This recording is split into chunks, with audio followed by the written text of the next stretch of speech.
Hear me? I hear myself. Okay, at 6:36 we'll call the meeting to order. I thought we had a pretty good agenda and knew how to conduct this meeting, but it's already had a few wrinkles thrown at it. So we'll redirect a little bit.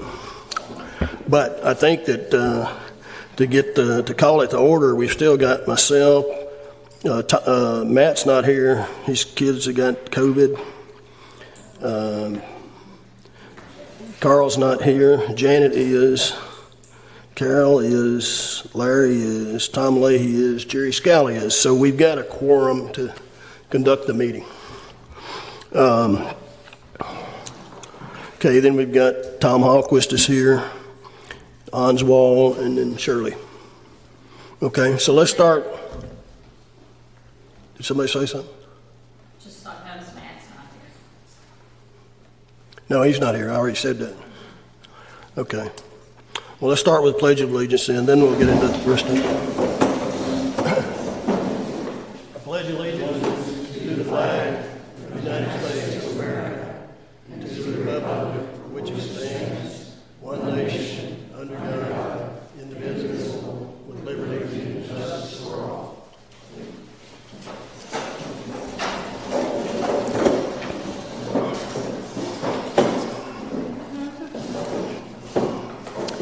Okay.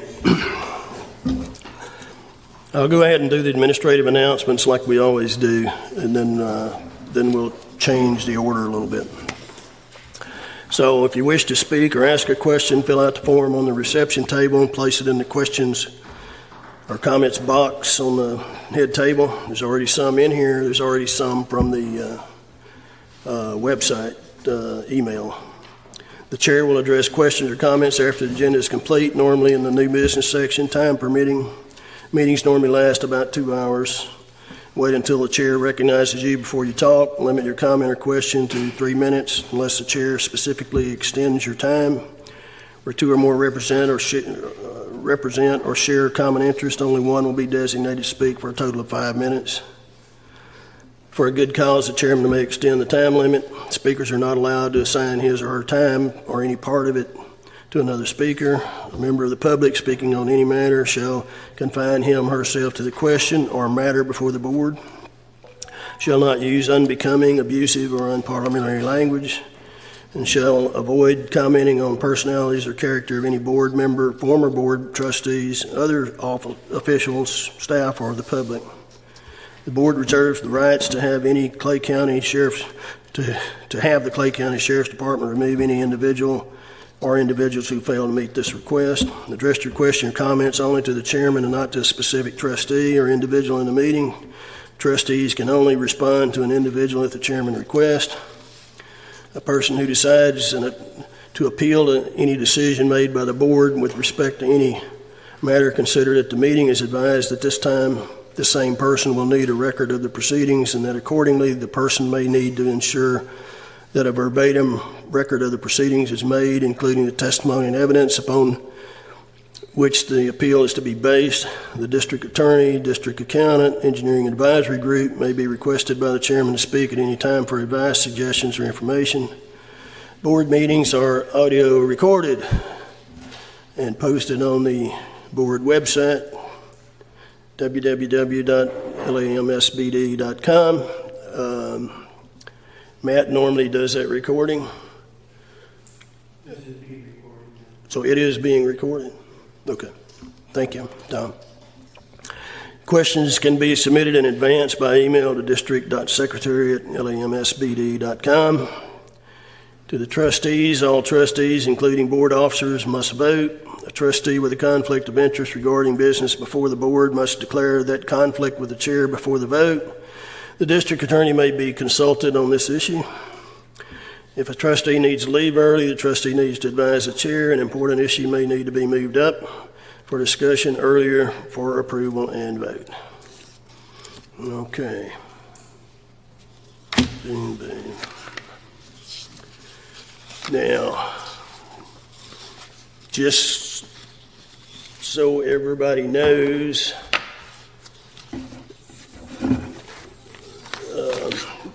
everybody knows we had an election. And we have the results of that election. Seat 4, which was Carl Coker's seat, has been overturned by Diane Pontemont. So once she's sworn in, then she will be occupying that seat. And then we have Mike Clemens, who ran unopposed for seat 8, which has been open for some time. So we'll get into the swearing in part here. I'll tell you about that in a little bit. And then the other seat that we had an issue on was seat 6, and that's Janet Wantage's seat. And the statement on the elections committee said, or elections office said, that she did not qualify. But let me address all of these, and I think the best way to do it, since I asked for legal advice, because I'm not smart enough to figure all this stuff out, is I asked Hans Wall to investigate it and give me an update. We waited until after the 8th, when the election was, so you knew what the results were, so you knew what your questions really needed to be, even though we knew what some of them were. And here we're dealing with seat 4, 6, and 8. So that's 4 is Carl's seat, 6 was Janet's, and 8 was the open seat. Okay. According to the Lambstead Charter 86-392, new Lambstead trustees cannot get sworn in prior to any new Clay County Board of Commissioners getting sworn in. Apparently, newly elected Clay County Commissioners cannot get sworn in prior to November 21st each year. The next meeting of the County Commissioners is November 22nd, and they're trying to get the new County Commissioner, Alexandra Compere, sworn in at that meeting. For this reason, the new Lambstead trustees, Diane and Mike, cannot be sworn in prior to November 22nd, okay? Which means they cannot be sworn in tonight, and that means that we'll wait until December, the December 5th meeting, which is the next meeting we'll have. Any previously elected trustees do not need to be sworn in again. You know, there was a bunch of us that had been, including myself, that had been appointed and had been gone through the process, filling out the application, had been voted on by the board, this board, and then it had been sent to the commissioners, and the commissioners had approved it, and then we went through a swear-in. So that's already been done, and so there's no need to do that, and no requirement to do that again. The Lambstead Charter 86-392 actually does not say anything about requiring newly elected trustees to be approved by the Clay County Commissioners prior to their taking the seats as trustees. Charter only says that Lambstead trustees cannot be sworn in prior to the new commissioners being sworn in. It also says that the county commissioners must vote to approve appointments, but it says nothing about having to approve those elected by the citizens. So it does not appear that Diane and Mike need county commissioners' approval, but they just can't be sworn in prior to November 22nd. This was confirmed by Clay County Attorney Courtney Grimm via email to Hans. Attorney Grimm said that no appeal by the Clay County Commissioners is, no approval by the Clay County Commissioners is needed for elected trustees, and that once elected, they cannot take office prior to the new county commissioners. All right. Regarding seat 6, Janet Wantage, based on Hans's research and everything he's read, including the Lambstead Chapter 86-392 and the Florida Attorney General opinion from 2010 on this exact issue, Janet is still in seat 6 until she resigns. According to the charter and AG opinion, no vacancy is created by the expiration of a term of office of a current commissioner of the district. And the expiration of a term of office of a current commissioner of the Lake Ashbury Municipal Service Business District does not create a vacancy so as to require the appointment of a qualified successor district trustee. Janet did not submit all the required paperwork on time for the election. That means she could not be put on the ballot for seat 6. So if someone else would have ran for seat 6, they would have run unopposed and become a trustee on seat 6 after the election. However, no one else ran for seat 6. Janet has not resigned, and not submitting paperwork for the election is not the same thing as a resignation. Therefore, Janet still holds seat 6, and according to the charter and AG, Attorney General opinion, she will remain on seat 6 until she either resigns or until the next election for seat 6. According to Lamstead Charter, well, this is something for later. Hans, you can talk about this one in a little bit. So what you got now is you got Tom Leahy at seat 1, Larry Pence seat 2, Matt Forum seat 3, Diane Potvin was at seat 4, Carol Weisenberger seat 5, Janet Weintage seat 6, and I must have left the other page. Jerry Scally seat what seat are you, Jerry? 9. I'm 7, so you're 9. Who'd I miss? 8. That's going to be Mike. Yeah. Okay. Page 1 of 3, and I've got page 1, so sorry about that, Mike. All right. So that means that once we swear these people in December the 5th, which would be Diane and Mike, then we've got a full complement of 9 seats. All right. Okay.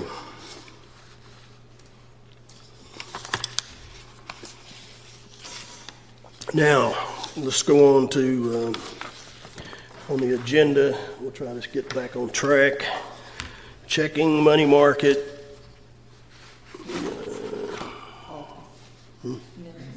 I'm sorry. Approval of the previous minutes. Is that what you're talking about? Yes. Thanks. Keep in mind, I might need some help. I always do. Minutes for the October meeting need to be approved. Any questions, comments about it? Make a motion that the minutes for October be approved. Okay. Motion made by Carol, seconded by Larry. All in favor, by aye? Aye. All opposed? No opposed. Now I can go on to the next one. Shirley? Went along. All right. So the treasurer's report. Checking money market, then we've got the monthly checks that's in that report.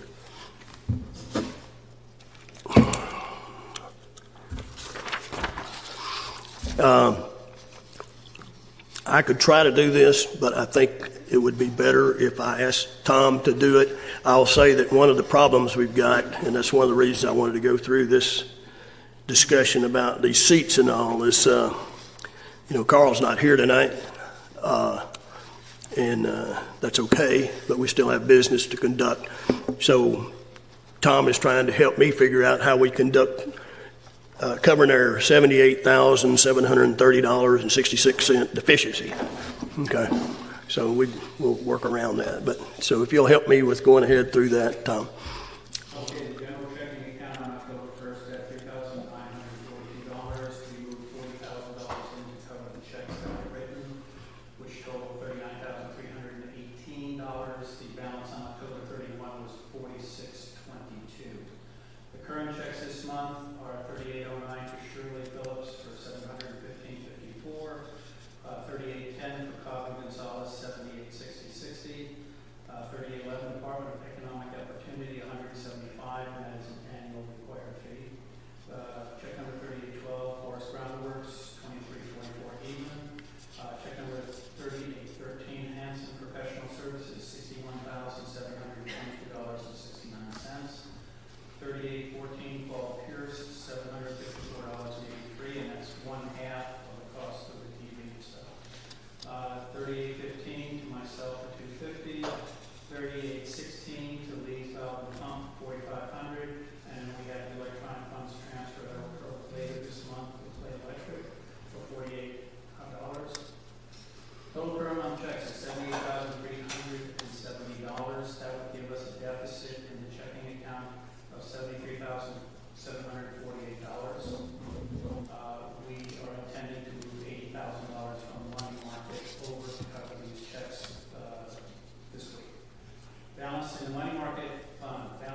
received a deposit from Clay County for $17,100. That gives us an ending balance of $529,891. Total funds balance is $456,142. So do we need a motion to accept the treasurer's? Okay, does the motion has to stipulate that we move 80,000 into the, you're saying, you've already said that we're moving 80,000 from the checking account to the money market? I would think the motion should include that. Okay. It's not in the written document. Right, so we have a motion to accept the treasurer's report and including moving 80,000 from the money market account to the checking account. Correct? Was that the motion you just made? Yeah. You're allowed to do that, yes. Yeah. Second. Okay, any discussion? All right, all in favor, aye? Aye. All opposed?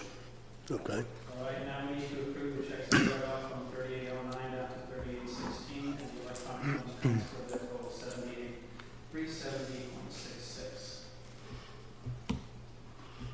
yeah, that's, We accept the checks 3809 to 3816 and the one EFT transfer. okay. So Carol's made that motion. Do I have a second? I'll second. Mr. Leahy seconds. Any discussion? One technicality to clarify is these checks require 2 signatures? Yes, they did. And that there are 3 people on the list that are approved to sign them? That is correct. Myself, Matt, and Carl. Correct. All right. So I will have to get Matt to sign these. Yes. All right. So, Paul Pierce, I said I had your money. I almost do. Tim Lee, same way. Anybody else that was on that list? Shirley, Okay, you help me find Matt and let's get this stuff done. So, His address. can I just jump in, and if someone needs to speak, just push the button on your microphone so that it will properly record and we get a proper record of the meeting. And this is all good training for when we have Teams calls. We need to start, when you want to talk, you push to talk. You can have up to 4 microphones on at any point in time, so it's not terribly difficult.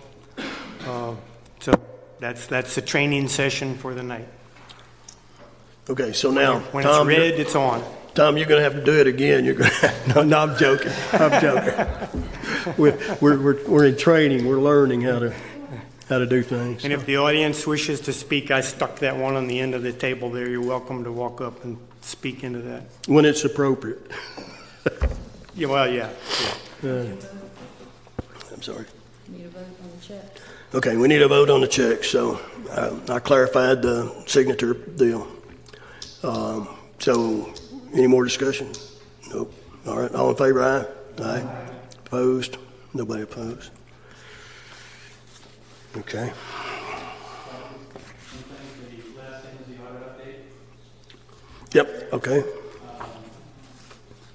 I have Okay.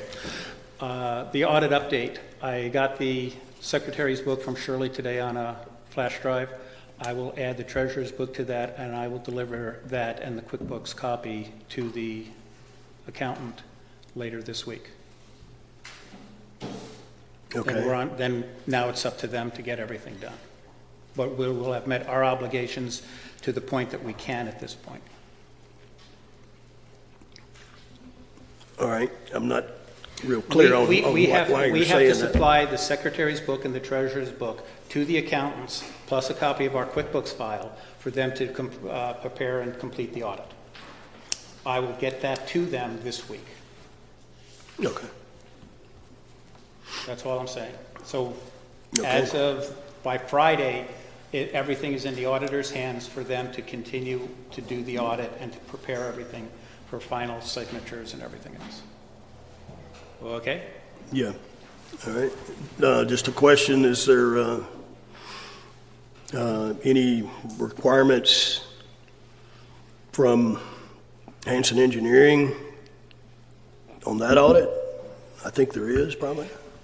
There will be requirements from the engineers, there'll be requirements from this board, but we don't have those yet Okay. that I'm aware of. No. Okay. Very good. Anything else, Tom? All right, appreciate it. Hans? Yeah, thank you, Chairman. So I'm on the agenda for the swearing in of new trustees, but as the chairman read at the beginning of the meeting, that will be pushed back to December. And then in January will be the organizational meeting where the trustees elect the chairman, vice chairman, and treasurer. So it'll each just be pushed back a month. And that's all I have. Okay. Thank you. All right, we'll go into my comments about Hanson update. The whole meeting pretty much for the October was Hanson presenting where they were at with their first phase. And, you know, they used this TV to display it. But this is the book. This is 91 pages of their first report. Okay, and it is on our website. It's been on our website since after the first week of October. So anybody that wants to know anything about it, that's where you can find it. I thought it covers.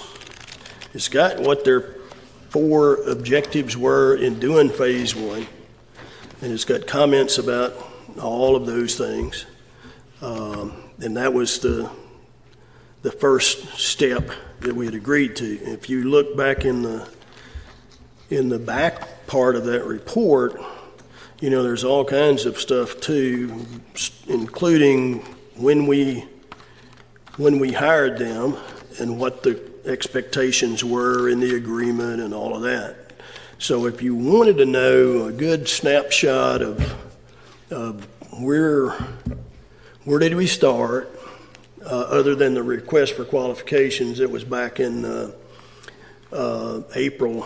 Well, I think we actually put that in the paper in February, and then March or April is when we selected Hanson. And then the agreement and all is from that point on. The agreement that we've signed is in here, and a lot of information. The first 4 phases included grants, and Janet's going to update us a little bit later on that, because she's coordinating that with Hanson. But it had grants, it had reviewing the engineering data that was available from previous engineers back through quite a ways back. Law engineering was one that was pretty complex, and they spent obviously a lot of time on the law engineering one. So, but then they had others too. So they reviewed that kind of information. They reviewed our EAP. They reviewed the improvements that were done in 2012 on the South Lake. So any kind of engineering work that had been done, they reviewed that. We dug up some additional information for them at their request as they started reviewing the stuff, and supplied that to them. So they submitted this grant business that Janet will talk about. We still need to clarify that some. Then we had the coordination with St. John Water Management District and the state dam safety officer, Tracy Wood, where there was some conversation there, not finalized. And then we had also 6 people, including 1 person from St. John Water Management District, that toured all of our dams. Spent, 6-7 hours doing that, I think. We had Hanson had 3 people. There was one from Bergman who subbed to Hanson. There was a guy from the St. John Water Management District that's been here a number of times. And we had all three of our participating advisory group, Tim Lee and Mike Kelter and Walt Rigner, were all involved in that. So that was the final fourth thing that they did in phase one. And there's details about that in this report, and there's pictures of things that they think are issues that need to be addressed and that sort of thing. Whoa, yeah, I guess.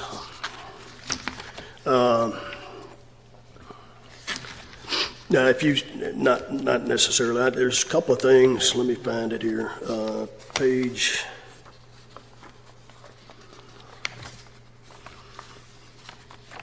Page, yeah, doesn't have a page number on it.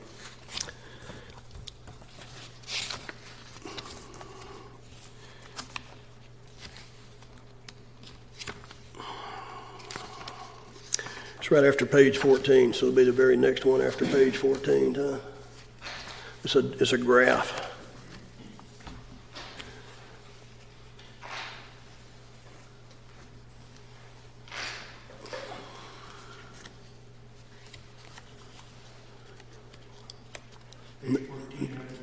No, keep going. Next one, there it is right there. Okay. Now, don't ask me details about explaining in hydrological terms all of this stuff. But what they tried to do, and this is the purpose of this thing, is to try to say, okay, we're sitting here with dams that have 11 inches as a design criteria. And so if you look on that left-hand vertical axis, at 11 inches, that's a 100-year flood. That's saying that these dams were designed to handle a 100-year flood. All right. If you say you go to St. John Water Management District today, then you would have to be up there at the 38.13. That's what you would be required to build to today on a brand new dam. All right.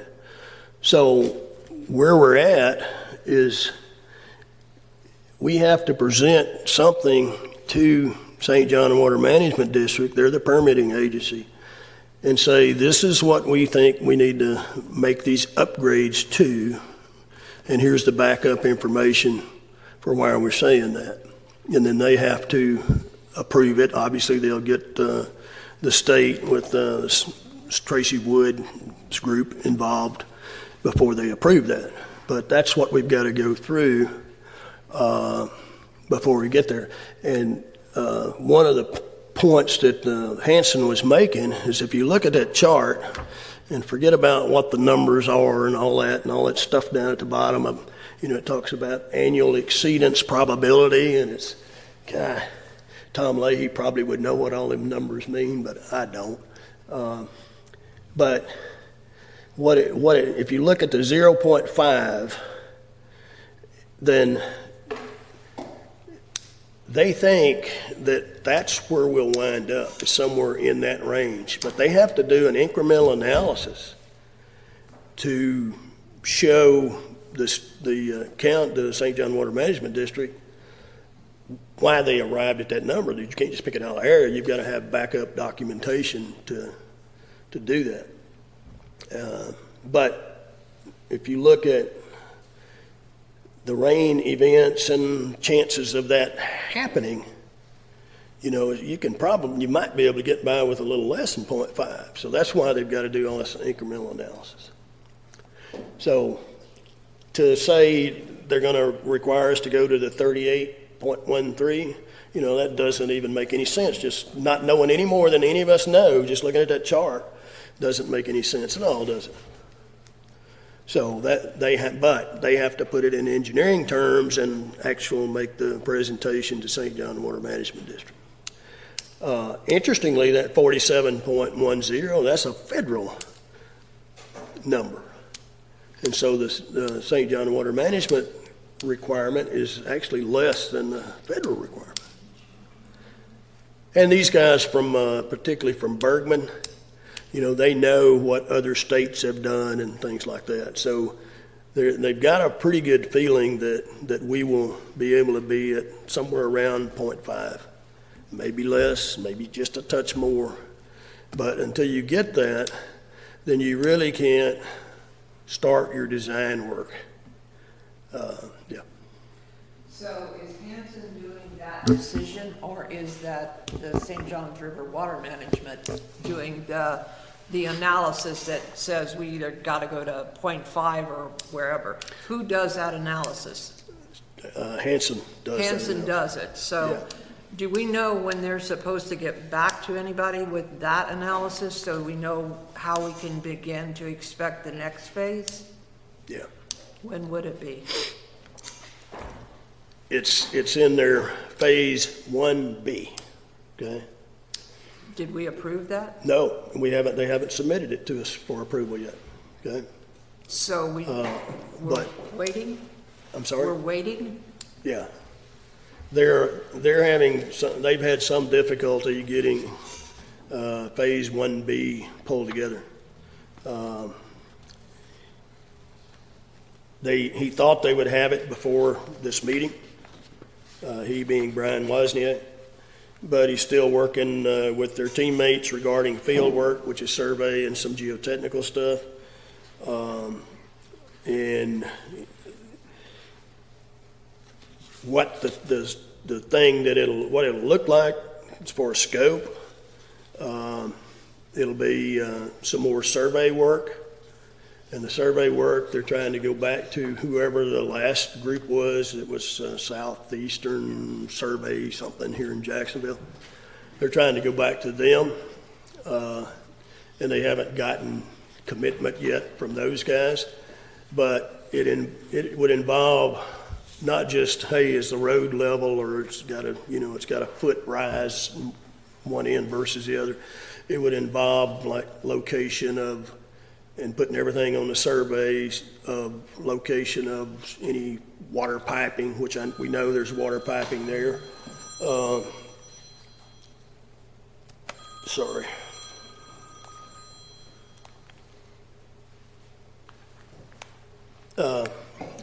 Water piping,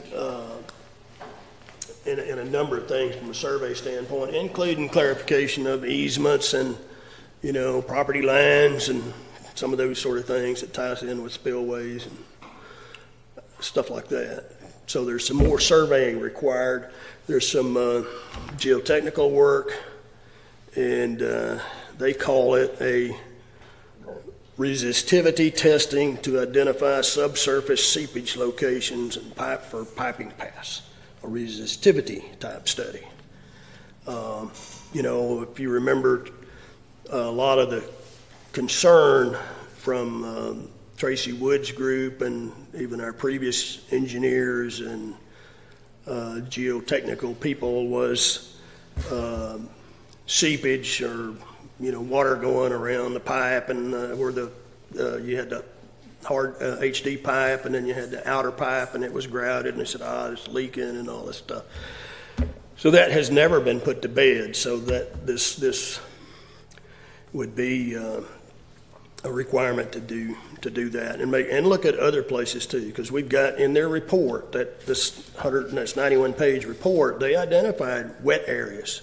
So they're going to have to look at those wet areas and say, hey, what's going on here, and does it need to be addressed? How does it need to be addressed? That sort of thing. So that will be another thing in their phase 1B. The surveying, it included right-of-ways, improved structural features, utilities, the elevations, that sort of thing.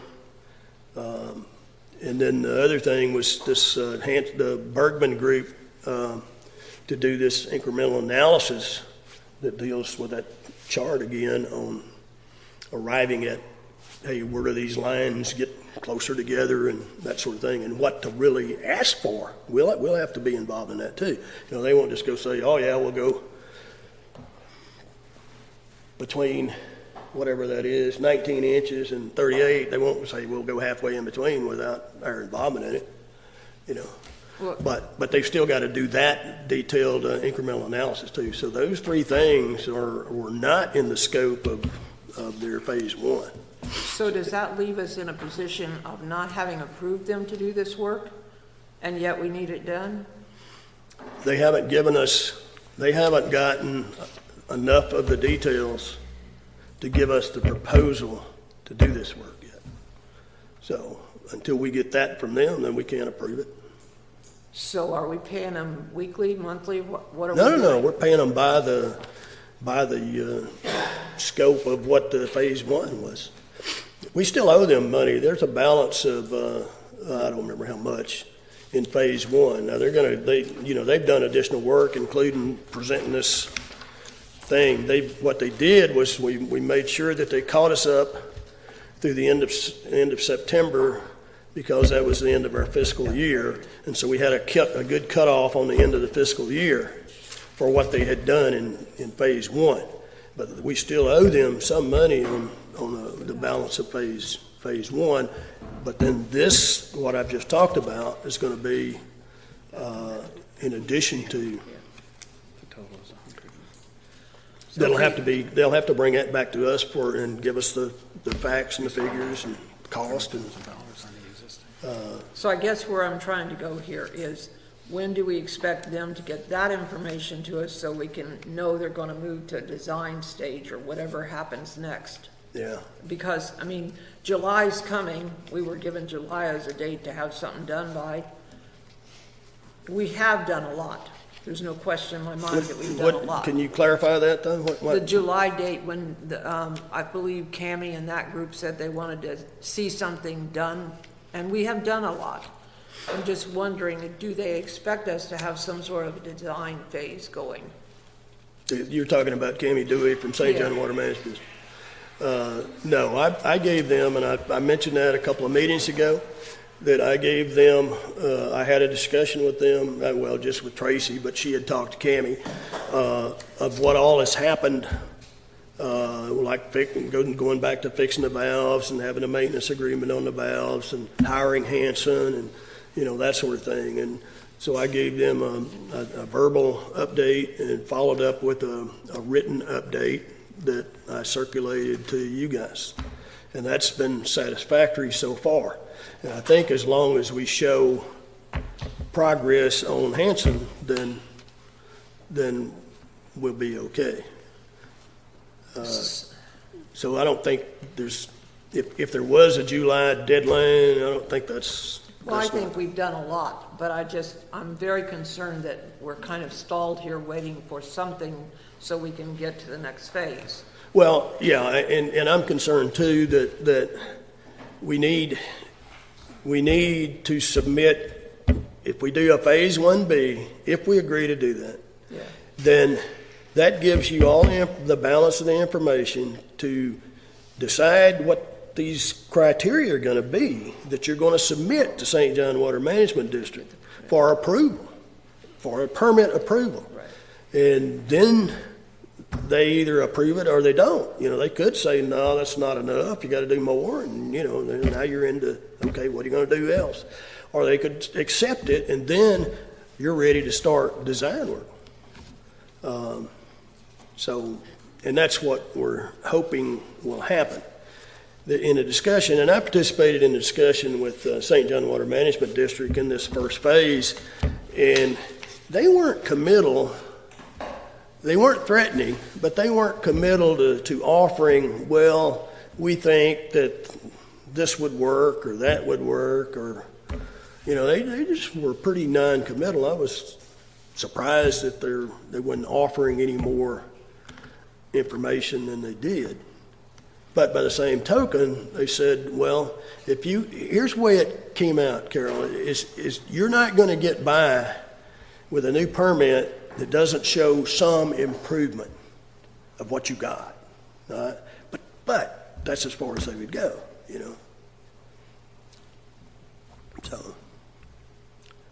So we're still kind of in limbo land, I guess, the way to put it.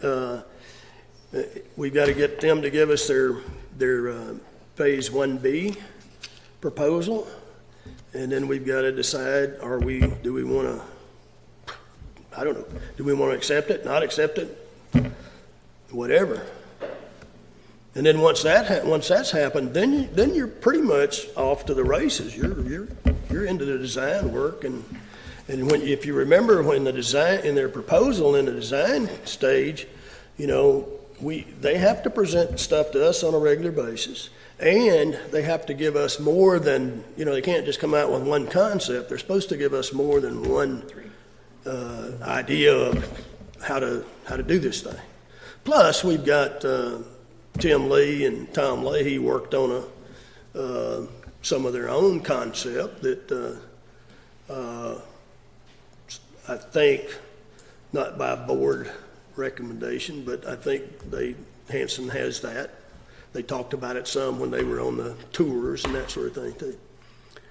So there will be multiple choices, and not necessarily choices, but there are multiple avenues of what they would propose, how to get there. So can you inquire when they're gonna get this 1B thing to us? Yeah, as a matter of fact, I just got it. Let's see. We expect to receive the geotech scope by close of business tomorrow. So this is hot off the press today. Today? Yeah. So tomorrow is when they hope to get it. So I would say by the end of the week we should have something from them. Now, don't be surprised though if we get the thing, they'll send it to me and you look at it and you got questions to ask about. Well, what does that mean? Or because then I need to get it to you guys to look at, you board people, and then we'll have to have a meeting and vote on it. He's still having trouble. He still doesn't have the surveyor's information back yet. He's talked to him and that sort of thing, but he doesn't have it back yet. So but we're close. So is the surveyor issue, are they waiting for something, or they're just busy? They're just busy. Hyatt is a company that when you look back on their previous background at the information they sent us where they talked about using surveyors, stuff like that, they used a company called Hyatt. But after looking at all this stuff and physically looking at it, they said, shoot, Southwest, I don't have it written down here, but Southwest or Southeast Surveying of Jacksonville did the last surveying out here, and Hyatt was really busy. So they contacted Southeast. We'd probably save some money doing that anyway. So they're still waiting on information, a little bit of information, but he says he's close. I hope you'll send us out whatever they send you when they send it. Do I know? I hope that you will share it around so that we'll have time to look at it before our meeting. Well, if we need to have a special meeting, we can do that, I mean, I don't want to delay this process any, but the only thing I will do is I will share it with the engineering advisory guys, and between me and them, look at it and say, hey, is this clear? Does it make sense? Does it not make sense? Or we need to ask some questions to get answers on, and once that part of it's done, then you guys are getting it. Good. Thank you. Okay.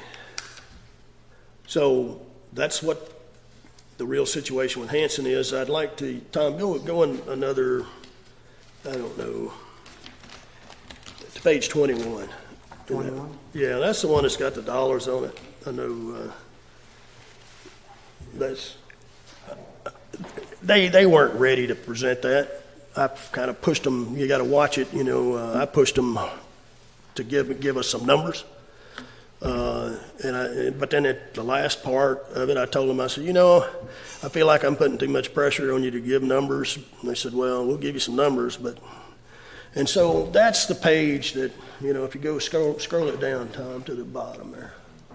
See that 8.7 million? Yeah. All right. If you were to look at by site, that 5.7 million, that's the North Dam, and then the 1.8 is the South Dam, and the 1.2 is Lake Ryan. But if you look at contingencies, see that line that says 130, that's $2 million. So they've got 40% contingency in this stuff. And I talked with Brian about that, not before the meeting where he presented it, but afterwards. And I said, hey, look, you know, what do you, I pushed you to give us a number. I didn't force you to, but I pushed you to give us a number. And you come up with a number. It's not $20 million. I'm glad of that, because quite frankly, we had a guy that told us it'd be $20+ million. We had another guy that told us it'd be about $14 million. All right? So at least it got it, from my standpoint, I said, well, you can breathe easier, even though that's a big number. But I said, you gave me a number. I said, and having been in business, if you force somebody to give you a number without them having drawings done and all that, then you're going to get a number that they sure ain't. It's going to be a number that they can hit or beat. And then, so when you look at it, they turn around and they put all that contingency money in there. It totals up to 40%. So 60% of 8 is under $5 million for the whole thing. So there's a big difference there. There may be things that they haven't thought about that make the number go up a little. But his idea and his comments, without committing to it, was as you go along and get into design phases, then these contingency numbers will change, and they'll go down in all probability. Or up. So, well, they could go up, Carol, but I'm telling you, most of these guys don't. If they shoot a number out there, then they're not gonna come back and double the darn thing. Hope not. Yeah. So that's the update on Hanson. And like you said, when I get the information from them, then I think they said in the last meeting too, though, that once they started on the next phase, and then it would be about 3 months. So. For the design, yes. No, 3 months to get. 3 months to get the 1B done. Yeah.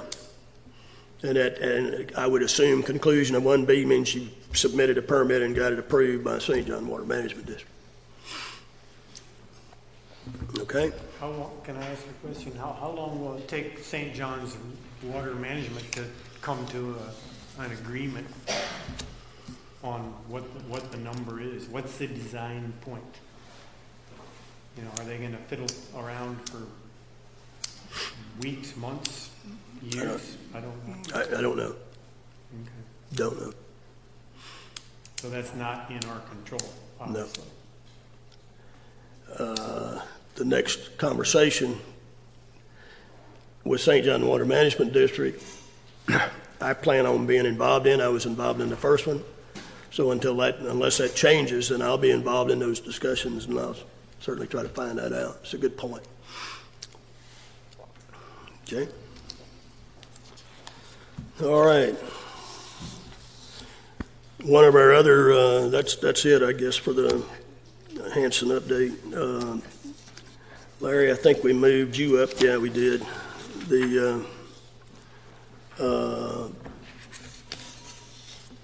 The water quality plan of action for weeds and that sort of thing. You want to give us an update? What are you doing? Who's helping you? That sort of thing. Well, not doing a whole lot. Solitude finally did get a hold of us, and Mr. David Cortell came to the lake, and Walt and he and myself took a ride on the North Lake. And southern naiad is a major problem. It's not hydrilla, so as he said, that's the less of two evils. And we have a hyacinth problem, duckweed, algae, there's coontail in there. And basically, the recommendation would be, he doesn't want to do anything now. It's fall, the growing season is not there, everything is dormant, dying down. The hyacinth he would spray for, but the southern naiad he recommended grass carp. And we're talking about 3 per acre, but we can't get the permit for them. I've been on the phone with them 3 different times, and the lady basically just said, until you get the covers over your kettles, there's no use to even apply for it. We're not going, because we're going to send people in to check and make sure that they can't escape. And Tim is working on, he's got a great idea that I would like to see the board approve. And she called me back again today, and I told her about your idea. She thought it was fantastic, because the cover cannot be, as she put it, wire or chicken wire or mesh or anything like that. It just won't hold up, and that's what they're not. They're talking about PVC pipe or metal for the covers.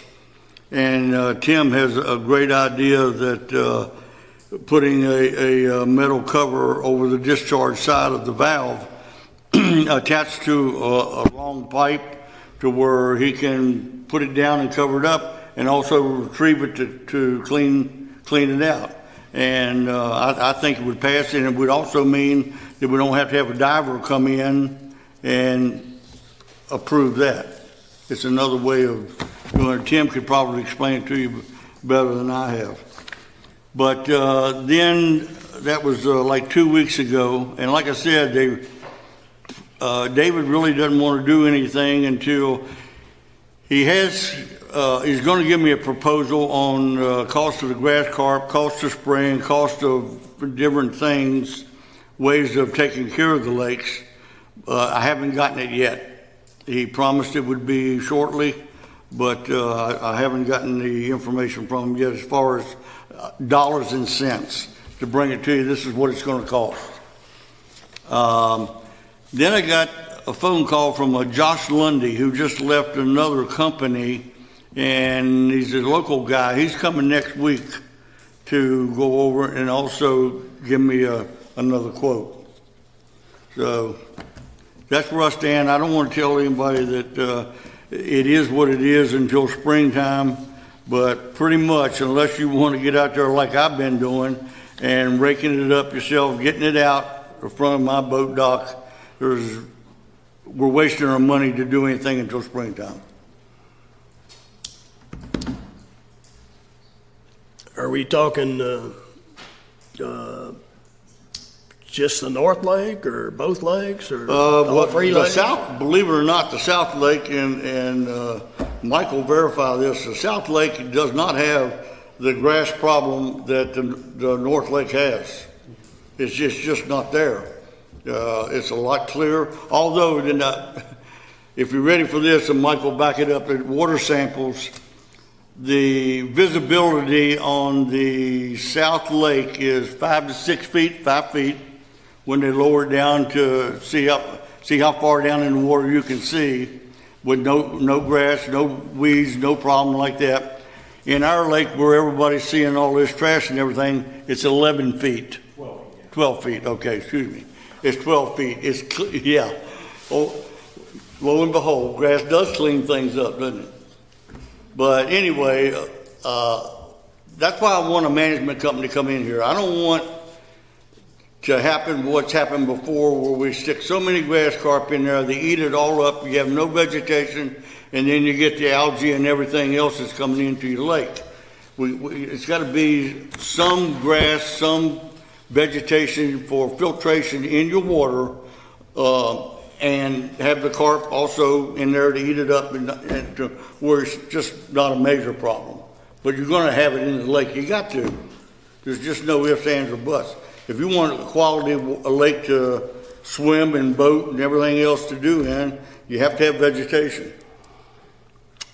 So that's all I have right now.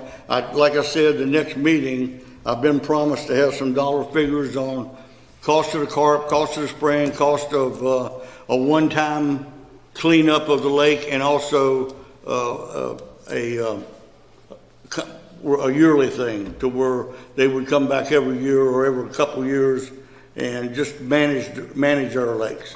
But to be quite honest, to say what's on Lake Ryan, I've never even been on it. I need to go over there or talk to people that live there to see what their particular problem would be, but I don't think it's anything like the North Lake is. The North Lake is a big problem. And also Solitude, we've talked about this before, we have money in the budget. I was informed by David that they have a dredging outfit that works with them also. So when time comes to do some dredging, if we get there, they're going to be available for us. I'd like to get have them come out and just look at the problem both on the north and the south lake and see what that cost factor would be. I'm sorry. Has anybody brought to your attention a rake? The equipment has a rake on it, and they come in and rake out all the existing weeds? Yeah, as a matter of fact, what was $35,000? We had a company from Georgia come in and quote us 10 days at $25,000 mechanically extract weeds. How much That's the would they question. get? If you let him dump it on your property, you'll get a lot more than 10 days. If he's got to go back and forth to the Sure. boat ramp, it's half. But if they dump it on your property, all that happens is it dries out and then it becomes mulch. No, that was the issue. He's going to spend more time raking it and going out to, Yeah, so if he was to go down to where you live Yeah. and mechanically extract weeds, by the time he got back to the Oh, dump it would and be the boat ramp came back, outrageous. all your money was Yeah. spent in forage. No, it's He would much, put in weeds. much more cost effective if they just put it on the end, the bottom of the lot that they're pulling it out of. Right. And yes, it does dry, and yes, you do have to haul it out, but at least it's manageable at that point. You don't have to go get it, and you haven't caused the lake to have chemicals in it that we don't want. I love the idea of the fish, but Yeah, the fish will be a 1 or 2 year, you won't see any No. growth for a year or two. no. I just didn't bring it up because I didn't think people want to spend that kind of money for, Yeah, and the question is, we don't know how much you can do for it. Well, when you're sitting in my seat, and I figure I'm 80, I have 10 more years to enjoy. yep. If I don't get something done within reasonable time, I may as well move, simply because I'll never be able to enjoy. I sold the boat because there's no water for the boat. Then I had the water to look at. Now what I have is weeds with a whale stuck in it. So I'm all for timing and cost, but I'm also for action. And I'm not alone. People around the lakes have all spoken to me about this whole problem. And I'm not bitching at you. No, I'm no. just saying it's an I'm not taking it issue. that way because I've only been here 7 years. I can blame the people that was here before me. I don't even care whose fault it might be or might not be. Right now, we're sitting here with an issue that needs to be dealt with, and you've been working your heart out at it, but we still need a plan. I know that. And if it means putting it on the bottom of our lots to save the money, so be it. We'll haul it out. But I can't get it out myself. Sorry.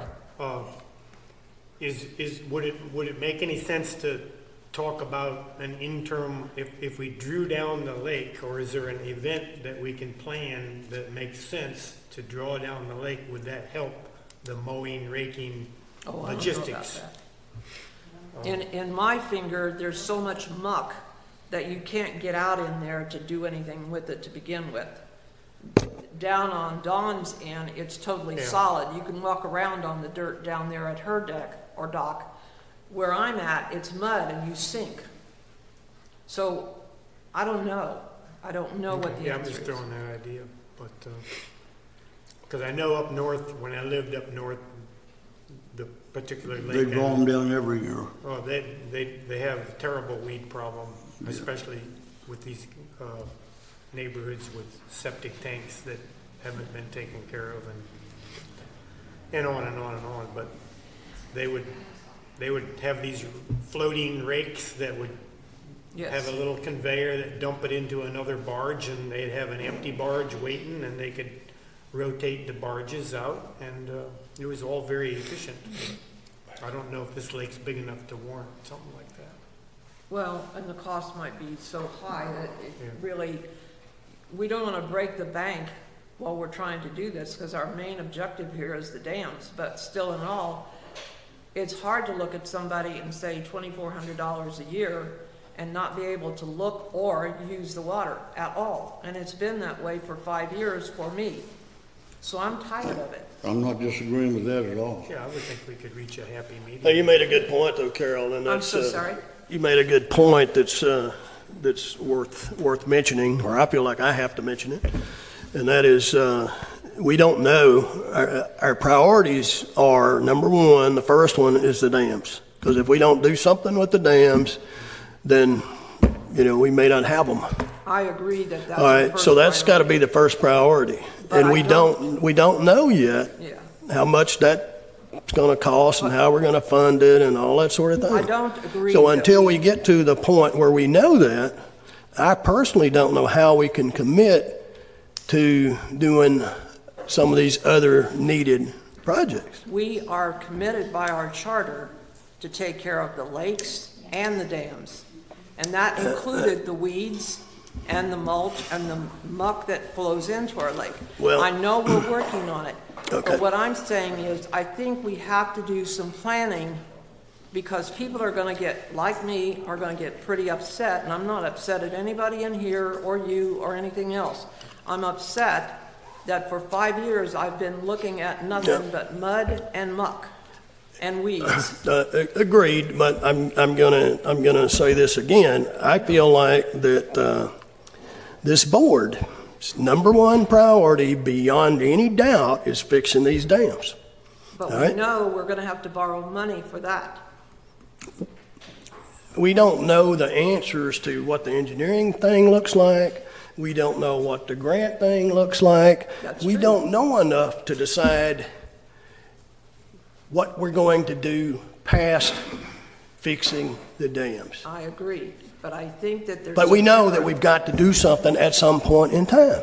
I think there's interim steps that we need to plan and begin working toward, because people are getting very upset at $2,400 a year to begin with, and then not be able to use what they're paying for. I can promise everybody that's in this room, by next month, whether you like it or don't like it, I'm going to have what it would cost for somebody to come in here and clean up the grass, clean up all the vegetation. If you want to go that spraying route, which I don't want to do, because the only thing if you spray it, it's just going to kill it. It's going to get down the bottom. You have no oxygen, and you ruin your lake again. You can't do that. And I'll have some people come in, and they're a lot smarter than I am, and tell you about it. But I'm going to see what it would cost to dredge the place too. I'm going to have these people come in and get in the boat with me and go around and see what it costs to dredge these fingers. I know the biggest problem, even if we do it, is dealing with the county so we don't have the runoff to start with. If they don't help us out, the people that live on the lake or every 5 years are going to have to dredge. I see that as inevitable. Tim, when did you tell me the last time that something was dredged and you were able to literally take your boat almost into every finger? But it was over 12 years ago or whatever, wasn't it? Yeah. That hangar that you're on, or right there, that can't, you go all the way to the fish all the way to the. So even I'm going to get these numbers, but if you don't have the county, and I won't be here either, but if you don't have the county look at these runoffs and prevent them from running into the lake, you're going to need a budget to dredge your lakes every 5 years. That's right. Every 5. I believe Well, you're right. there is a, But I promise you, I'm going to have ballpark, this is what it's gonna cost you to do this, and this, next meeting. There's two people, for you, I don't know who knows this and who doesn't, but there's two people in here, Mike Clements and Mark Wantage. Mark has headed up a independent group, not the board of the lake lot owners or this board. He's got an independent group that's been working with Clay County. Clay County has authorized, if I say something wrong, then you can correct me, but Clay County has authorized a watershed study for Lake Ashbury. And my understanding is that Walt Rigner, who was on our advisory committee, and who lived here on the South Lake, is involved in that. His engineering group, Black and Veatch. My understanding is there will be more information, maybe as early as February, on that watershed study. And the county, I went to one meeting, and the county hasn't said, no, we're not going to do anything. I mean, they don't necessarily know what to do and all that, but they haven't said, no, they're not going to do anything. The opinion of people I've talked to, engineering type people, is that if something's not done, then you're just wasting your money to try to dredge it, and because it's going to fill right back in. So, and it's not the fault of the things that have been done here within Lake Ashbury. So, and it's going to be expensive, too. But it's Is a fact. that somewhat close? Yes, that's right on cue. The whole goal of this group is to address that specific issue. So that the county will take responsibility for those things that can be identified as theirs, and on our side, we'll take care of the things that are identified as ours. And that's what we're going to have real conversations once we get that data. Everything depends on this. It's really hinging on this report that's coming in. That's where our conversation is really going to get started. And the report's due when? February. It's broken up into two aspects. The first aspect is the Lake Asbury watershed, and the second is a countywide study. And the second is Countywide. countywide. Excuse me, Alderman. Mark, does Lake Ryan have a grass issue, weeds? You need grass carp? Thank you. That's all I need to know. Well, I think, I think we've got to keep our priorities in order. The one thing that we've got to do is the dams. And I know exactly what you're saying, too. I would not want to have beachfront property that, like a lot of people, particularly at Hazelwood Hole, have. But we've still got to manage those things in some kind of a I don't priority. have beachfront property. I have beach mud property. I understand, but if we don't manage the dam project and have the money and all that kind of stuff to do that, then it don't matter what happens with the rest of the I think thing. we have to do both at the No, same time. If they'd rain it down like that, even on our lake, no more than the drawdown was, I couldn't get my boat off the ramp. I'd have to take it out. And that was just for the storm. So, if they come in here and draw it down, All right, we have said though, in our discussions about the budget and all, we said we put some money in there to do some analysis and plans and engineering work if we had to and things like that to come up with a plan. So I don't think, that we should not do anything. I'm not saying that, but we have to keep in mind our priority is number one is the dams. Without the people like us on the fingers, there won't be money for the dams. I'm sorry? Well, we're called lakefront, but we're not. And we're paying for lakefront. So the point I'm making is, I want to see a plan with some real teeth in it to get the work done. All right, I'm not going to say another word about that because this is going in a direction that I don't think we need to go. I'll be glad to wait for his plan, but I want a plan. I'll have numbers next month. All right. Okay. Is that it, Larry? That's all I have. Thank you. Another point that I would make is that, and you made it, Carol, and I appreciate you making that, is that there's no need in trying to blame anybody for what's happened or not happened and all that kind of stuff. Here's we sit with here's the facts that we're dealing with. We just got to be smart enough to figure out how to deal with them collectively and work to priorities and go on from here. You know? So, okay. Sorry.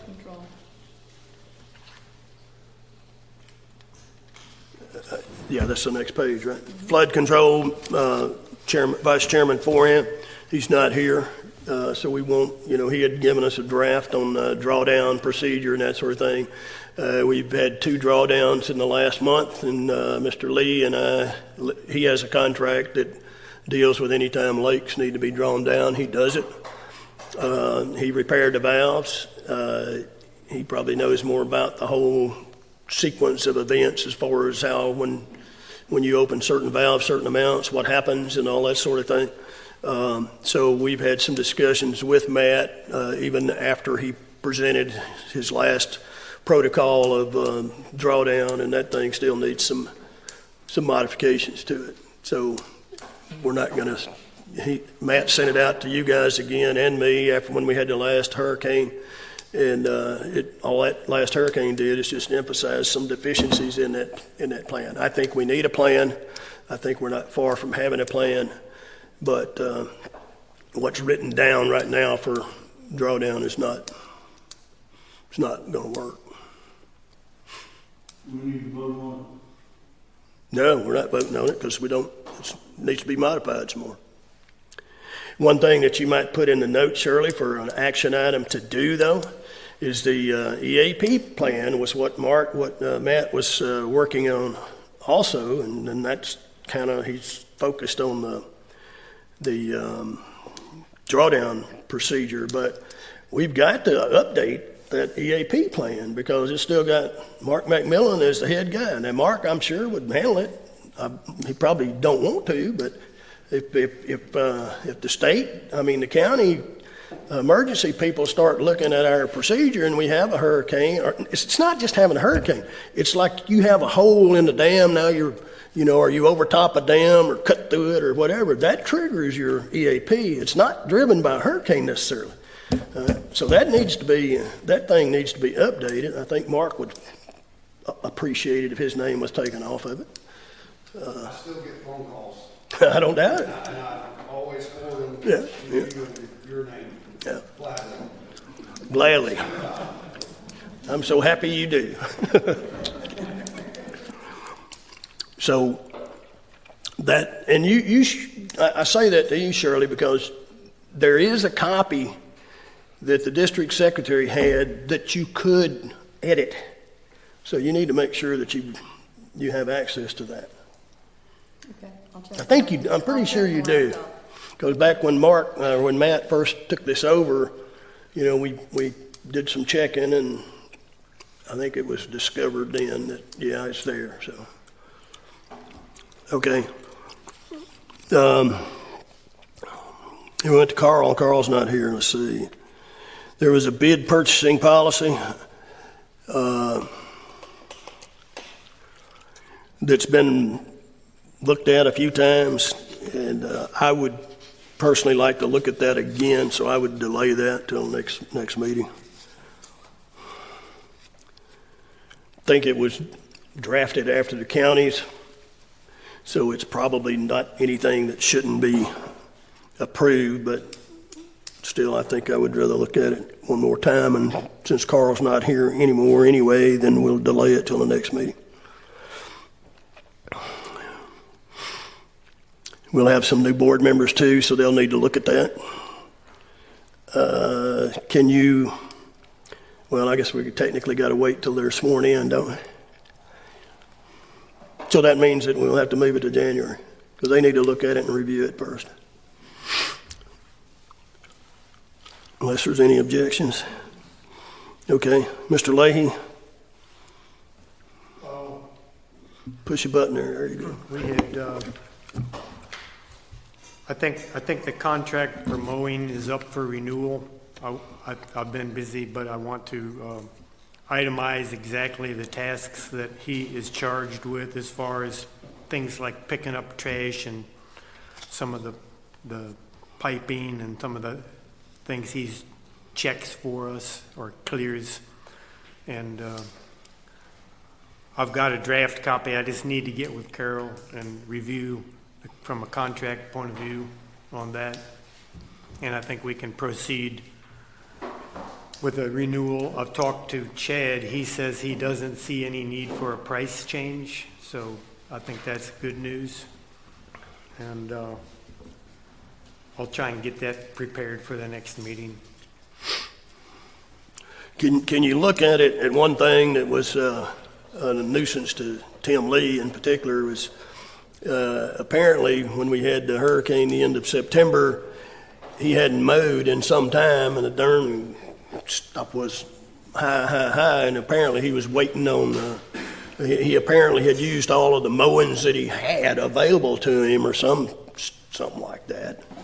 But that doesn't. Yeah, and some of the key changes that I want to see is like this dam here, there's a 50 to 75 feet of fence that's completely covered up with weeds and trees growing by it and all that. And Yeah. we need to define to him that that's in his scope, and if he sees that as a scope change, then we can debate the topic about price change. Yeah, you can look in this book, and there's probably some things that Hanson pointed out with some of these photos that really should be. Right. Yeah, I'm not saying that it's not an addition to normal scope, but There's just somebody's things gonna have that to do it. normal mowing need to address that are not being addressed, and Yeah, so I want to have an understanding with the contractor that he needs to address these, and then if he feels that's a price change or a scope change, then we'll have that debate. And that thing was only for like 10 months. That's ridiculous. Yeah, I'm not real clear of the historical Yeah. portion of this well, he knows. 10-month contract. He knows how many times he needs to mow. So I want to hear that, and if we Yeah. need to change it, we're going to change that too. The other thing that does kind of reach out longer term and such is the equipment that he uses, and I've heard the historical talk about this before, about the ruts in the dam came from some other vendor, and he's not creating ruts, and but where I'm going with this is if the engineering people want to change the slope on the dam for any technical reason, this may trigger different kind of equipment, because these zero turns he's using, I think the center of gravity is a little bit high. I don't think I would want to be riding around on one of them. There are high slope machines available, and we may have to come to some kind of an agreement there, because I don't want to have to deal with an injury or a safety issue if something happens to one of our contractors. Yeah. I'm not trying to expand the scope of the topic, but I think it does need to be brought up. Okay. So I think that's it for the mowing at this point in time. Like I think it was brought up earlier, Tim and I put together sketches, and I don't know that, has that been reviewed by the advisory board? And I think we just leave that live till something's done with it, or? The advisory board has copies of it, and the Hanson has copies of it, and Hanson has distributed it to the appropriate people in Hanson and in Bergman. Do we want to talk about that briefly, or let it go for now, as far as showing folks what? Well, you can go ahead, that's fine. Well, bear with me for a minute. I got a new laptop. This is Windows 11, which I do not recommend to anybody. It's terrible.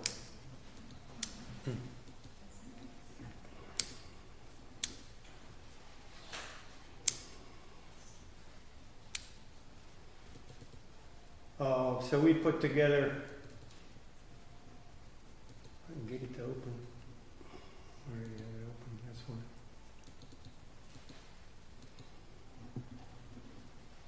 fine. I probably got this a little out of sequence. So what we have there now is, this is kind of a sectional view of the dam. The existing kettles are out here a little further where my red arrow is, and then the pipe comes down and it goes all the way through and comes down here into the Black Creek, or in the case of the South Dam, into the North Lake. So Tim's concept, and Tim, you're welcome if you want to step up here and talk about it. But the concept is to maintain or exceed the amount of inflow perimeter, or make the kettle bigger kind of mentality that will allow us to possibly eliminate one of the kettles during this redesign, so there's less future maintenance,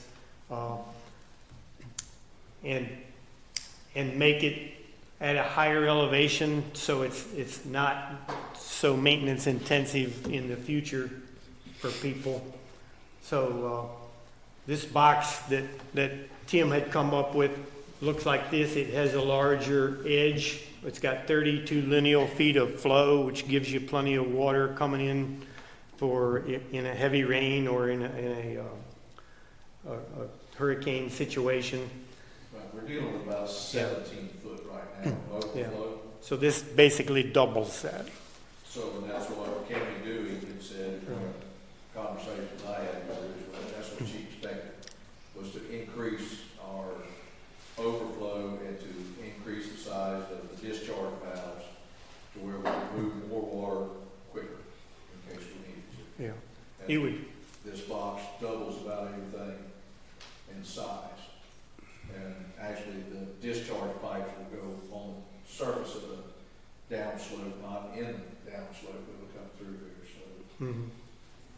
A lot less expensive than. Yeah, I've drawn it like this, but we can change that. The engineering people have their day with it anyway. So, And those plates on top, they'll be all the way around it, so that we can actually adjust the water height of the lake, to where we can put it exactly where we want it, whether it's 24 foot 4 inches, which is what normal is, or 4/10 inches, and we can adjust that up and down. If it's the rainy season, we might slide that down where we're just a little under that, so we have a couple inches of freeboard, so to speak, for heavy rains, depending on whether we dredge the fingers out, whether we get boats in and out.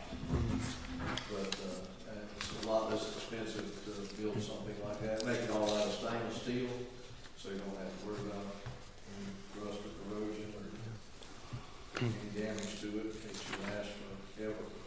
so we've combined the two outlets into one box, and this could be drawn differently, but we'll let the engineering people chime in before we spend any more time on this. The valves will move here inside the box with the access ladder and you know, make it a lot easier from a maintenance point of view. All the controls will be up above Right. the box. So you can just walk out there Yeah, so- and close the valves. All the controls on the valves now are down inside under the water. I mean, the hand wheels are up top, but all the bushings and threaded parts are underwater most of the time. These will all be moved up to the top, so you don't have any wear on them. Yeah. And of course, the valves and the stems, bushings, everything made of stainless steel. So valves are right here, they're close to the surface. This had a little more detail on the adjustable edges to keep the all four sides flow even. So anyway, it's good to get input, particularly from the guy that's taking care of it. So that's pretty much that. This speaker microphone system, I guess I'd like at some point to hear feedback on if it's better, worse, or what people think. I think we've got a little more, you know, it takes a little learning curve the first time around. This stuff here is rented. It's 2 generations behind the current product that's available now. and the guy has indicated that he will sell us a small system like this for not a whole lot of money. I hate to mention a number because then it'll be wrong, but it should be probably 10% of a new $8,000 system. So it's not like we're trying to waste money. The other reason for why we're doing this, there's two reasons. The first reason obviously is to get proper recordings for minutes of the meeting. The other reason is when we move into our contractor discussions and engineering discussions, we can have team conversations where everybody can hear everybody and communicate articulately on what's going on. So I think that's all I have. The other thing was tonight I'm running this off of my hotspot phone. I'm trying to make a decision on whether to abandon the Comcast into the building, because I think that's a cost for the short time we need it. I hate to spend $129 a month, and then the fallback position would be, I've learned through others, this T-Mobile hotspot is available for $50 a month, which is half the cost. So I think that would be a good way to look at it. Yes? Hit your microphone. I am a T-Mobile customer. I am a T-Mobile customer, and I would happily lend my hotspot to any meeting. Oh, okay, that would be a next step then. Okay, thank you. I don't have anything else. All right, thanks, Tom. Carol, you're on the list again, but I think we've already covered yours, or is there more? Yes and no. When we were talking about money, I had to sit down myself this week and look at what will cost me to live here for another 10 years. And it runs around $145,000. So I have to figure out if it's worth my money to live here. That's all my expenses and payments and so on to live here. So that I will say it's not just money to us here, but it's also personal money to me. So I'm going to pass on that. I want to go back up here, and you may want to wait till the end. There's some things in Coker's area that I don't know if you got the bank RFQ, and I have some information on the DEO, which we ought to talk about tonight, but I don't have to do it right now if you want to do it later.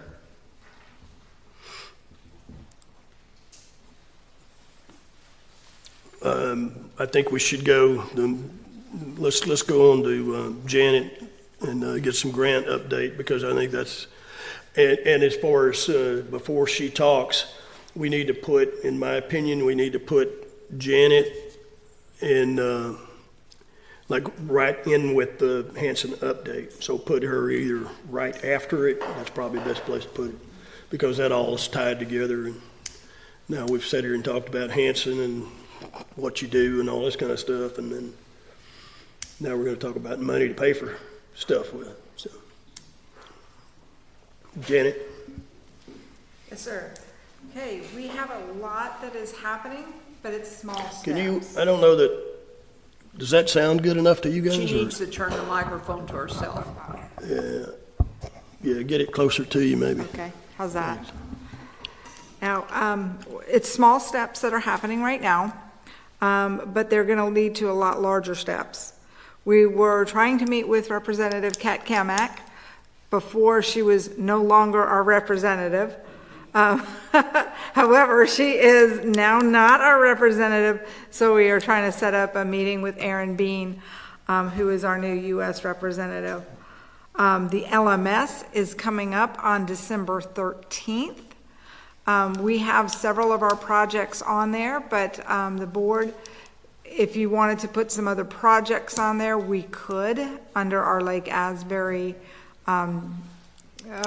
projects. Right now, we have restructuring of the dams, a safety system for the dams, and I believe we have some dredging on there as well.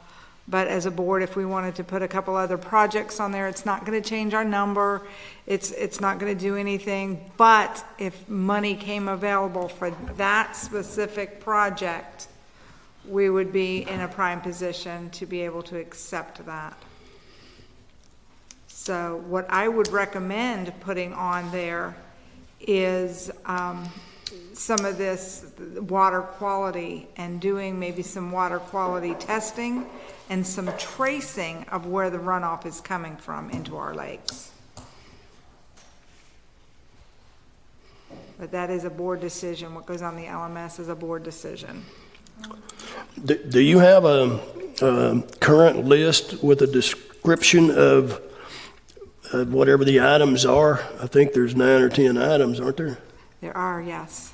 And what those items are, and I don't know that, well, I guess that's a question for the board. Do y'all have a list of what she's talking about? I think we saw it in one of the reports. It is. Hanson incorporated into one of the reports. Basically, it's a rebuilding of all 3 dams. It's a security system for all 3 dams, an electronic security system that would feed into the emergency management system in the county. There is dredging and restructuring of the Hazelwood area. So those things are already on there? They're already on there, and everything has to be for the LMS. It can't be, you know, all the dams in Lake Asbury. Every dam has to be mentioned. It has to be very specific.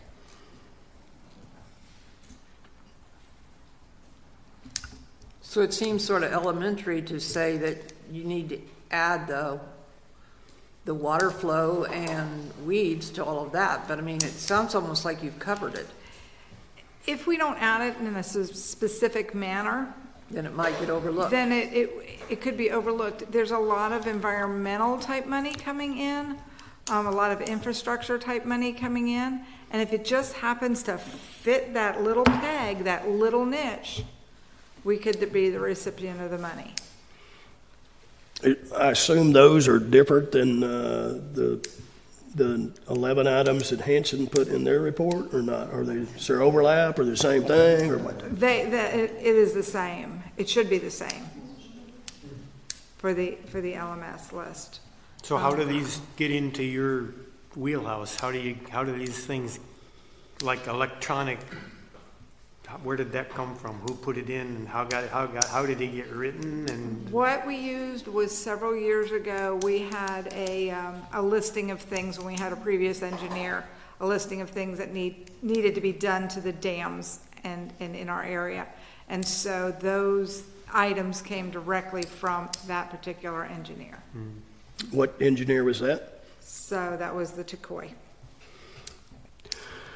Okay, I'm not going to comment. Now, it has nothing to do with their reports or anything like that. That was what we accepted as a board is, yeah, these are the things that we needed to do. You know, it's been close to 2 years now, so I'm wondering if we may need to revisit that and update some of our requests from the county.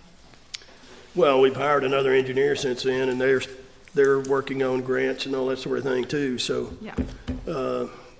And by the way, they said that for somebody like Kimley Horn is who they hired, if you remember, and they said that grant solicitation is a very demanding and not so simple process. It can be, it can So. be. Talking about the FEMA grant, the state of Florida is moving forward on creating a department that would be readily accepting of the FEMA money, should we get that. So that's still moving forward. We're working to get a meeting with Mr. Aaron Bean, as I said before. But Kimley Horn really would like us to consider some of these low-interest loans that are out there. There is an application fee for the loans. They said that they have never seen anybody denied for the loans, but they are very low-interest loans. So that has not traditionally been in my wheelhouse, but it might be something we do want to explore.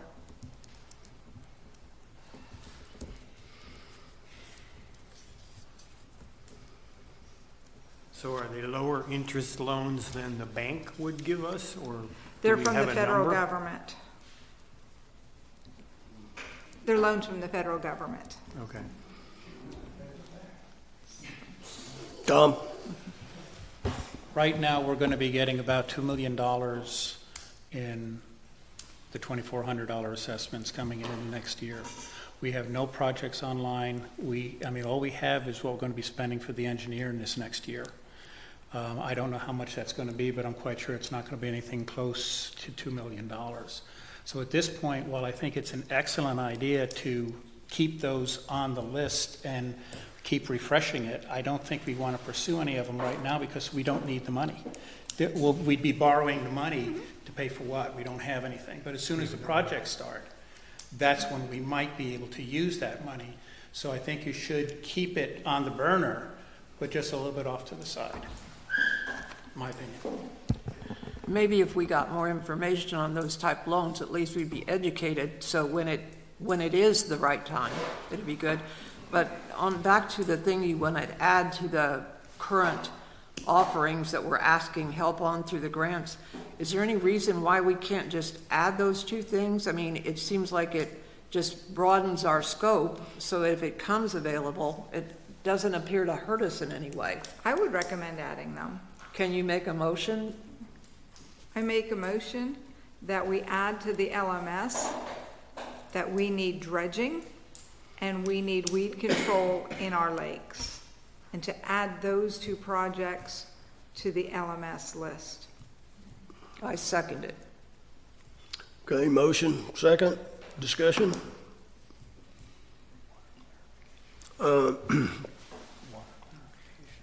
No discussion? What is the LMF again?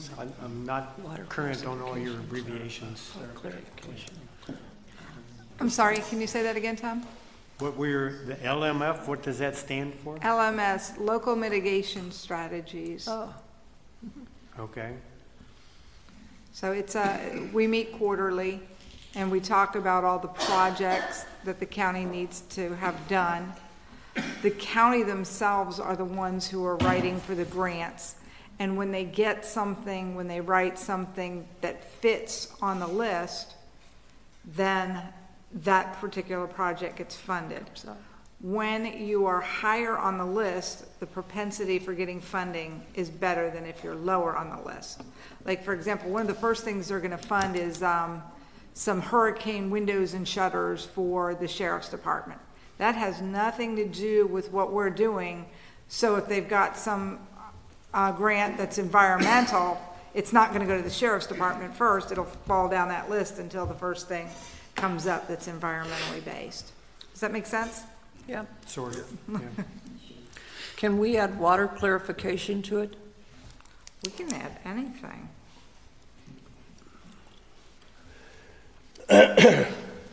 We're not jumping the gun in that if we start dredging and spending our money that the county is just gonna let us do it and not fulfill their part of it, are we? No, this is just, it's a list. It's actually, the county's involved, but it's not run by the county, it's run by the state. And it's a list of, what projects the county has. So I have to fill out my forms, and then I have to go in and argue for our projects, and hopefully get that list continually bumped up higher and higher, and get those lower and lower numbers. More state than county. But the county is the one that gets the money? The county gets the And money. allocates it? It can come from the Fed or it can come from the state, but it comes directly to the county. All right. And then the county is the one that decides who gets it based upon the priority list, but it's not necessarily a priority list as we all know and love priority list. It's more, okay, we have money for, environmental restoration. Okay, who's first on the list for that? Is it Lake Asbury or is it Oak Leaf? Oak Leaf's a little ahead of us on that, so Oak Leaf would then get the money. Did this board approve the list that you're working from now? Yes, sir. We did? Yes, sir. I know we appointed you as the contact for grants, but do you have a dollar figure associated with those I do, items? but- And do you have them in a priority? What details do we have is what I'm getting The at. way they were put on the list is they're put on individually, but they're all under the Lake Asbury heading. So I can send you the list again. It's in an email format. Do you have an idea how many total dollars are involved in all it? if we were to get everything, I want to say it's somewhere in the area of $10 to $12 million. Jeez. What are we missing from, Well, and you put a dollar figure onto the project, and then you get up to that amount of money. You don't necessarily get, oh, okay, you need weed control, here's $10,000 for weed control. You know, if it's only gonna cost $8,000, then we would only get the $8,000. yeah. Well, there's been a motion and a second, and there were discussion. The only comment I would make, I think, is that we need to have a special meeting with Kimley Horn. That's part of the scope of work that that we agreed with Hanson. So we need to have and I don't know what, we've got 11 pages and nobody knows exactly what all that stuff means. I know Carol brought up some comments about you got to pay for some of this stuff up front or pay a certain amount up front and stuff like that. So, as a matter of fact, Kimley Horn has suggested to me that we do that, or not Kimley Horn, but Hanson. So we need to think about a time where we do that, and I think that rather than muddy the water, we ought to include all this stuff in it, And I know personally, I've seen the list recently. I didn't remember seeing it before, but I saw one item on there that there's no way. It was something about monitoring flows and stuff like that, and it had some huge dollar figure on the list that I saw. And there's no way that we would be spending that kind of money for something like that. So my only point is there's nothing wrong with what's being done, but to me it needs to be reviewed some more with the board. As far as the LMS goes, I don't know if we want to involve Kimley Horn. They know we're on the LMS list. They encourage that. The paper to fill out to get on the LMS list is so simplistic, a fifth grader can fill it out.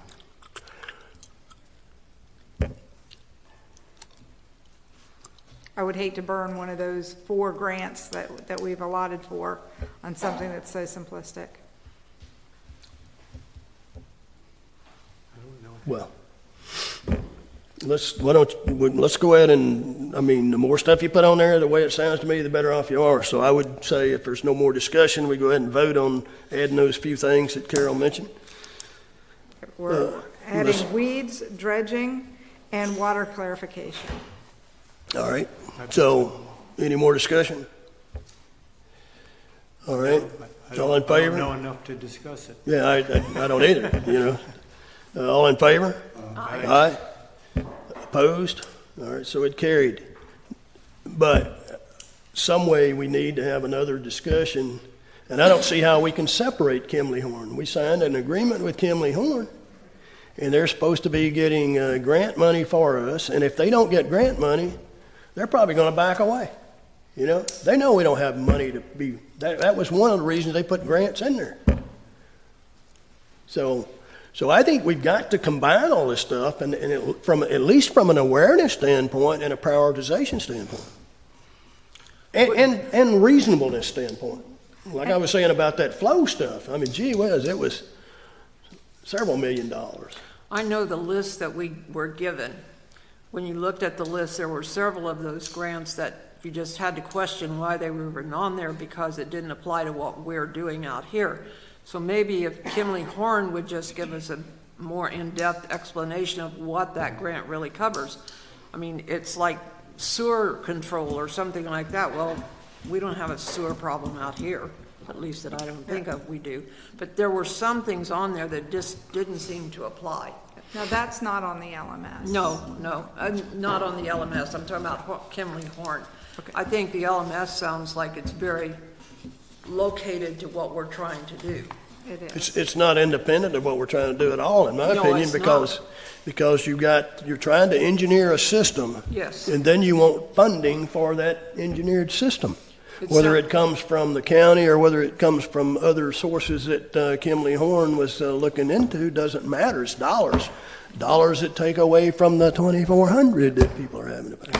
It sounded like LMS is more local to us, where Kimley Horn was reaching out much farther to other areas. But I don't know enough about what they're doing. to even say that, but LMS sounds local. LMS is local. FEMA is federal. Appropriations is also federal. You know, you've heard, everybody's heard of pork barrel politics. Yeah. You know, and the representatives that bring the money home, that's what an appropriation is. So that's why we have to get our US representative involved in the appropriations. And that is, Kimberly Horn is spearheading that, and our Commissioner, Kristen Burke, is also very, very involved in that as well. Okay, but maybe you're the expert, I'm certainly not. Maybe you could give us a proposal, not necessarily, I'm not saying a motion or anything, I'm saying give us a proposal, or how can you get this board up to speed on this local mitigation strategy system? And since you're coordinating with Kimberly Horn with the Hanson Group, then how can we arrange to get something together where this whole board can be brought up to speed on that? Or when we get At a meeting where it's a public meeting. Yeah, let's, once we get our new board set, I can do a presentation. I'm sure Kimberly Horn would come in as well, and we can do a presentation on what we can, what we can't do, and what the steps are that are involved. Absolutely. Well, that's the first thing people want to know is, are you going to fix these dams or not, so we don't go drain lakes and all that sort of thing. Next thing we want to know is, how are we going to stop this 2,400, you know? Absolutely. And That's I the think goal. we're at a unique point here too, where we're going to have probably a new treasurer and a new, you know, we're going to lose some history. But I thought I had heard at one point some comment about bank loans versus lines of credit, and what that may or may not do for us as well, in terms of, as I understand it, if you take out a loan, you've got to start paying on it. And if you get a line of credit, you don't have to pay for it till you take the money out. And I need someone that is qualified financial person to put that in perspective, and that seems to fall in line with this whole grant discussion too. Is once we know what it's going to cost to do the engineering, we got to figure out how to pay for it. Yeah. Loans are very much out of my wheelhouse. Yeah, well, I'm not saying, but I'm Very saying much. from our point of view, we've got to figure it out.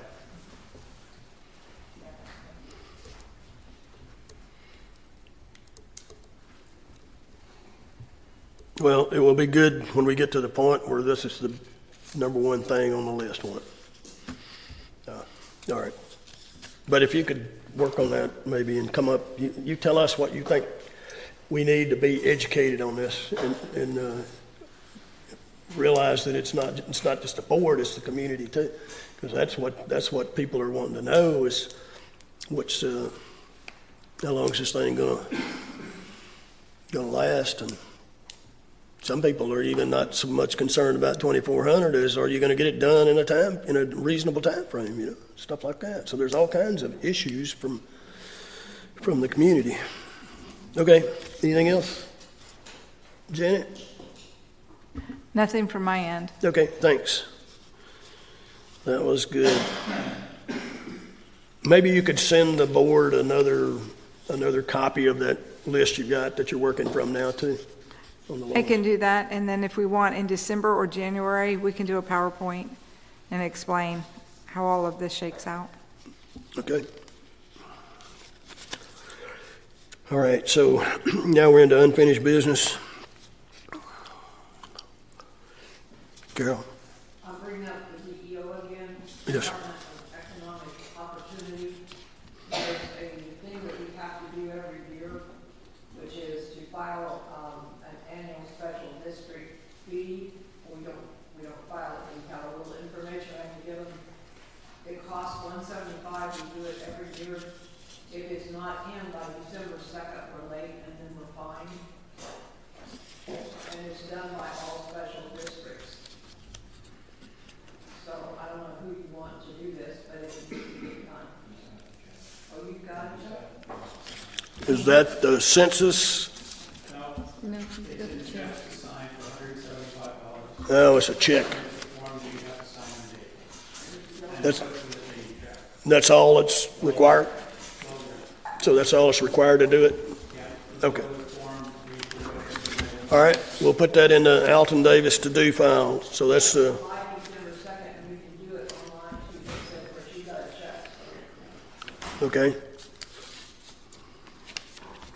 Anything else? Unfinished business? All right. I guess we should go to questions, comments from the people in the audience. We've got Tammy Bennett? Bennett? Uh,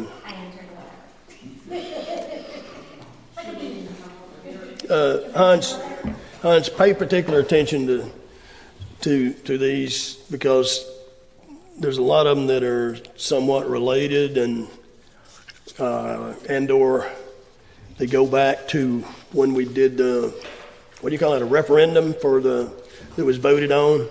You know, there was a referendum voted on, passed October the 12th, I believe it was, of 2021, that dealt with the assessment increase that took place just recently. Everybody got their tax statement recently, I'm sure. I know some people did, because I've been talked to a bunch about it. So, but this is one that I can share it with you. Well, she'll share it with you, but we may have to. I mean, I think we've done things following the protocol that was there, that was spelled out, because we had Wayne Flowers that looked into it before we ever put it out for a special election referendum, and there was a lot of meetings before that where there were discussion about people not liking the way it was done, and so that was discussed, and the way it wound up is that's the direction that was agreed to go. Doesn't mean that it's 100% accurate or the way it should be, but that's the way it was spelled out, the way I understand it, through our legislature. Is that stated right, Mark, or did I say it kind of wrong? No, there's a lot of discussion. There was a lot of anxiety about these subjects. So, and there's several of them in here that are going to come up, and there may be some more from the audience too. But so go ahead, Tammy. I'm sorry I interrupted you. So I was of the understanding that every property owner would pay $2,400 in taxes. But when I got my statement, I live at one address, I have one house, my bill is $3,600. And it is apparently because my driveway is a half a parcel, and where my house is another full parcel. So I'm paying 1.5 times $3,600 a year. And I just don't think that's right. It's not like I have 2 addresses. It's not like I have 2 houses. I'm one address, I'm one house. What is the address? 127 Arthur Moore. I'm writing this on your.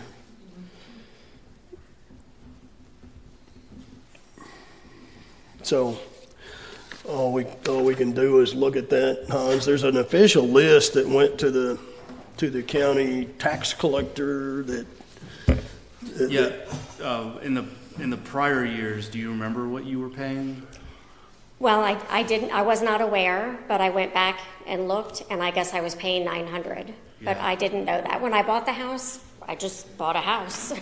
I didn't buy a property and a half. It was all together. But I did go back and look, and apparently I wasn't doing the $600. I was the $900. Yeah, so Clay County sends the assessment rolls that has all the lots, and almost all the lots are equal to one assessment. But there's several where there's a percentage variation. And so you must be one of those. But that roll has been the same for years, which is why I was asking.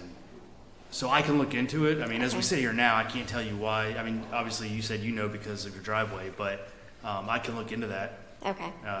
But, I got your question, I got your address, so I can look into that for you. Okay. And I'm all for fixing the dams, but it's a lot for me. I'm on my own to pay $3,600 a year. It's just too much. Well, and I think it goes without saying, but every one of us on the board, we're the same way. We just as soon not be paying it too.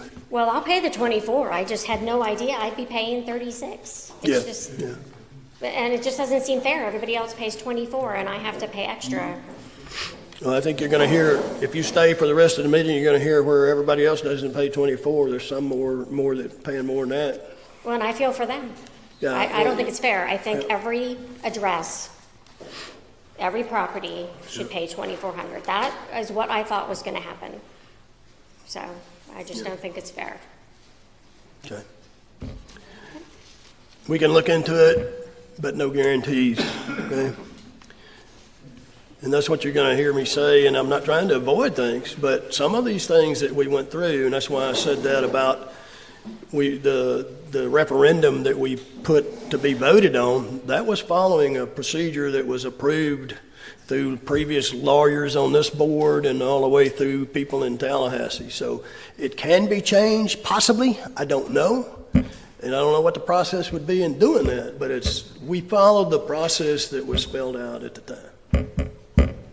So, Well, I don't think it was anything intentional, but I do think it's something that should be corrected. Yeah. Well, So I would Well, appreciate. just to clarify, the process of increasing the amount of the assessment is really a separate issue than the percentage that your lot is, according to Clay County, has to pay.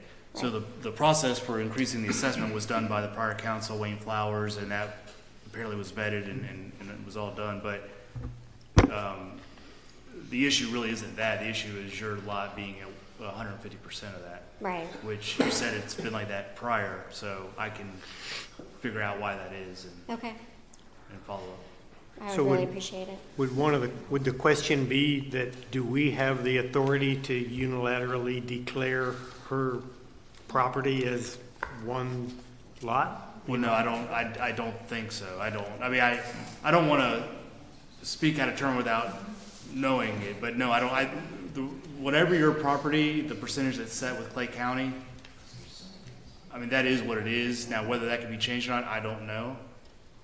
I can give you the answer as to why that is. Now, whether that can be changed or not, I don't know. I mean, as I sit here now, I can't tell you whether yes or no to that. But I can at least look into it to tell you why it is that way. And I can tell you, you're not the only one. Like I said, the majority, and I don't know what the percentage is, but the majority of those lots, the 400 and something lots, were at one, meaning equal to one assessment. But there were several, probably more than several, that were a percentage. But I can give you the answer, and then from there, I don't know what your options are from there, but I can look into that. Okay. okay, Doesn't sound like anything's going to happen, but thank you. all right. The next one was, and I'm going in order of the way they were turned in here. Roger Gopinski. You know him? Anybody know him? Is he here? Well, I thought you would know him because I thought it was you talking here. It said here, "Hi, is there any upcoming projects for control of grass and weeds overtaking the fingers?" He lives at 268 Wesley Road. Right, but he's not on our finger, he's in the open water, but he's still having trouble. Yeah, and the grass weeds are taking over near our bulkhead, besides the water level being extremely low. I cannot run my jet boat. Thanks, and look forward to hearing from you or the board. Regards, Roger. Unfortunately, he's talking about the grass is really helping us clean the lake out, Yeah. the eel grass. And All right, so, yeah, and he's got a beautiful eel grass growth in front of his dock, and he's right, his jet boat won't run in there, wow. and it'll suck it right out in it. Well, we'll still respond to him. Do you want me to respond to him? All right, I'll write a response to him. And then the next one was Gary Rollins, primary residence on North Lake in Lake Ashbury. been away for some time, serving in various places in the military, and will be back home in Florida soon. So I don't know whether apparently he's not living here. I don't know whether he's renting this place or what, but I give background because I'm not educated to what's happening in the Lake Ashbury area. I hope to open a line of communication to sort out some information that was relayed to me from some of my neighbors, and I thought,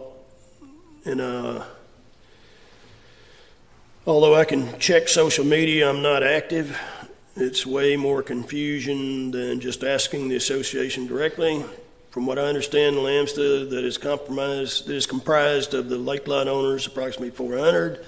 Maintenance of the dams comes from the special taxes from those lake lot owners. Is there discussion or plans to widen the scope of the Lambsta to reduce the tax burden for the lake lot owners? I ask because the dams serve as roads to people's properties that are not on the lake. Seems the whole of Lake Ashbury proper.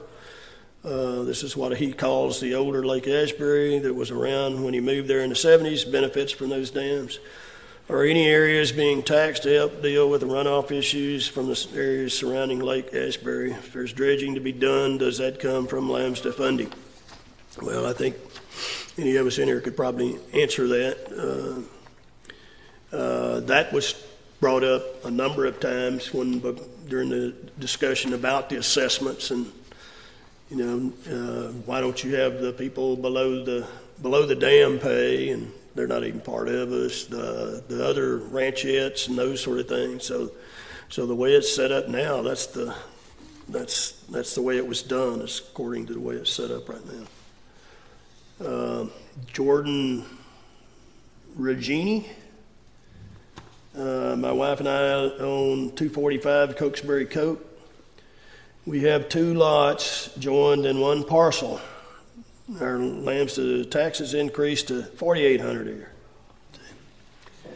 Do we get a vote for each of our lots? If not, how can you justify billing us for both of them? Now, that's an interesting question. I hadn't thought of that before. Well, so I'm sure, and I don't know, but I'm sure the issue in that issue has to do with how your property was plotted, and how that falls into the charter when it talks about the lots that are subject to it. But yeah, I would think that if the situation is, how does she word it? Yeah, within the parcel there's 2 lots, then I can check with Clay County, but I would think you would have a vote per lot. You're paying an assessment per lot, you would have a vote per lot. Now, within the survey, it may show it as one parcel, but if it's plotted as 2 different lots, then there would be an assessment for each, and I would think voting rights for each. Yeah, okay. You can investigate that a little bit. John Weber, 552 Branscombe Road. Is there any information on how the $1,800 additional assessment was calculated on the Lambsta website? The Hanson Phase 1 Engineering Investigation Report dated October 2022 states in the cost summary table that the rehabilitation of the dams will cost $8,790,000, which does not include other maintenance services such as dredging. This is $1,280,272 over the amount in the capital improvement plan posted on the website, which is $7,509,728. Is the $2,400 assessment adequate? So that's a second question. Then the Hanson report assumes construction will begin in 2025. Are we on track to meet that date? That's the state stipulated completion date for the dam repairs and improvements. Has there been any feedback from the Florida Department of Environmental Protection Dam Safety Officer of St. John Water Management District officials on the actions proposed in the Hanson report? So, the $2,400 was calculated based on an estimate of capital required to do these projects. Now, as a guess to a certain extent, but it was an educated guess by the engineer of record at that time. And that's how that was arrived at, along with the fact that the banking business that that, the way I understand it, and Tom, if I say something wrong, you feel free to correct me, was that banks didn't want to deal with you unless you had a substantial amount, like $1 million in the bank account. And so that's how that, generally speaking, that's how the $1,800 increase was arrived at. The Hanson Phase 1, it's got 8.7. That's just a rough guess. That's all I would answer this one by. Yes, it's more than the $7.5 million that was on the capital improvement plan, but we just got that in October, and we don't even know what it's going to be yet. So that's the way I would answer that one. Hanson report assumes construction will begin in 2025. It better be, some of it better be complete by 2025, as far as I'm concerned. And then feedback from the dam safety officers, I gave that to y'all a while ago, but, you know, I think as long as we're making progress, there won't be any issue there. Okay, Mark Wantage. Ken Lamps to add a LALLOA board member to the notification, phone, email list of contacts for when there is a lake drawdown. This may help get the word in the event of a future drawdown. If you look at the Lambsta webpage, you can sign up for anybody can sign up for that right now. If you go, Tom, I'll give you my laptop. No, it's got too much confidential stuff on it. I'll give you my laptop, or Tom give him his, and you can go to that website and look for alerts, and it'll show you how to sign up. Now, you might have to show. No, never mind. Where did what's her name? Case. Where'd she go? Oh man. Then we've got. It's on the homepage. Huh? It's on the alert. It's on the homepage. Where is it at? I've done it because I'm on the, I get an alarm, but I don't remember how to do it. It's here. Alerts, right there. Read more. Here's the alert, but I don't remember where I clicked.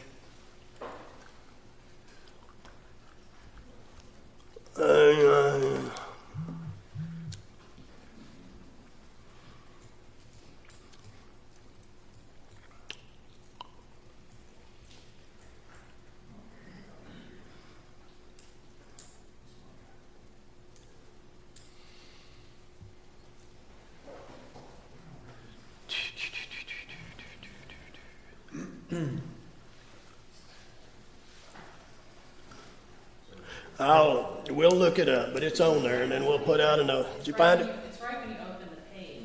Yeah. It's right big, right in the middle of the page. Just Pick a word sign up. it out or something. Is it under read more? No, go to the It's right top. on the main page. So here's home, Right. and here's the alerts over here Scroll on this. down, just scroll down. On the page you're on, not clicking into anything, just scroll straight down. See right there? There you go. Yeah, there you go. I remember now. Thanks, Kim. Appreciate it. We knew that. I was going to suggest there's a little search place there too. Just punch it in there. Mark McMillan, seat 6 question. And the question is? So, this is my question, and I was gonna talk to Janet about this. I was advised that there was gonna be an open seat, and I was asked by some people to put in for it.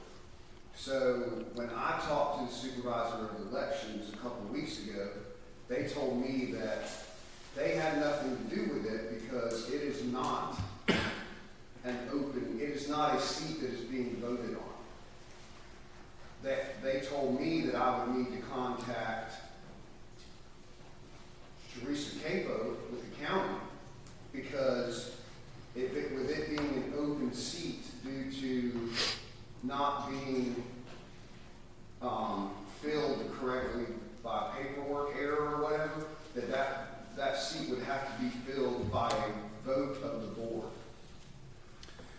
Well, so all I can do, All I'm saying Yeah. is, and which there again, I didn't know if Janet planned on running again. That's why I was going to talk to her after the meeting, but I didn't know all this had transpired.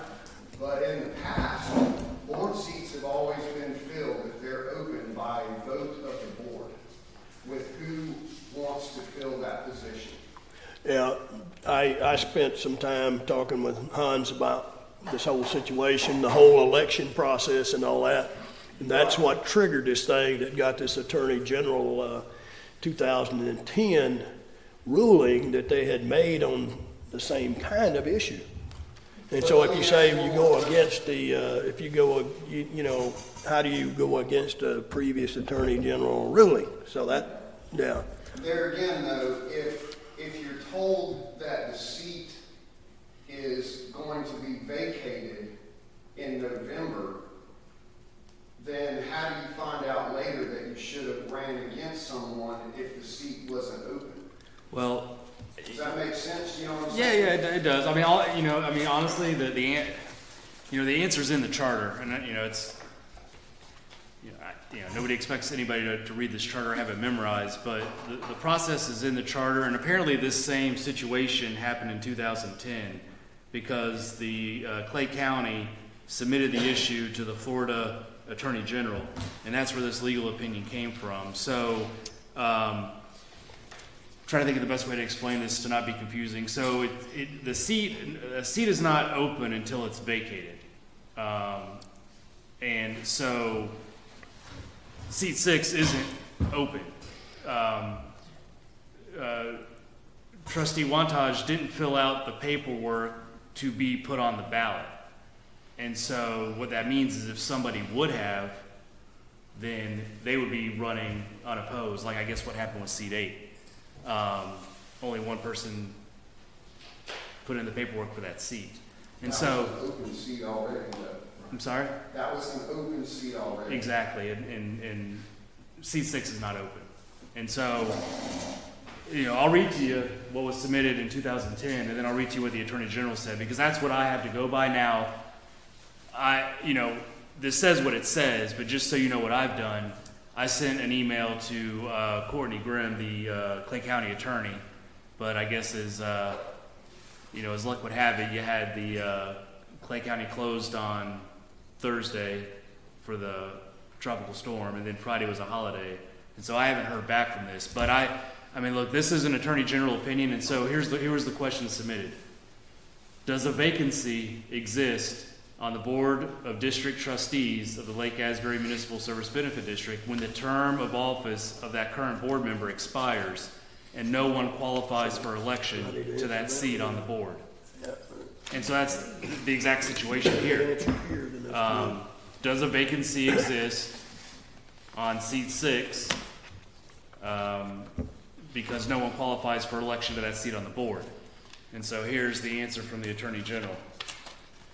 The expiration of a term of office of a current commissioner of the district does not create a vacancy so as to require the appointment of a qualified successor.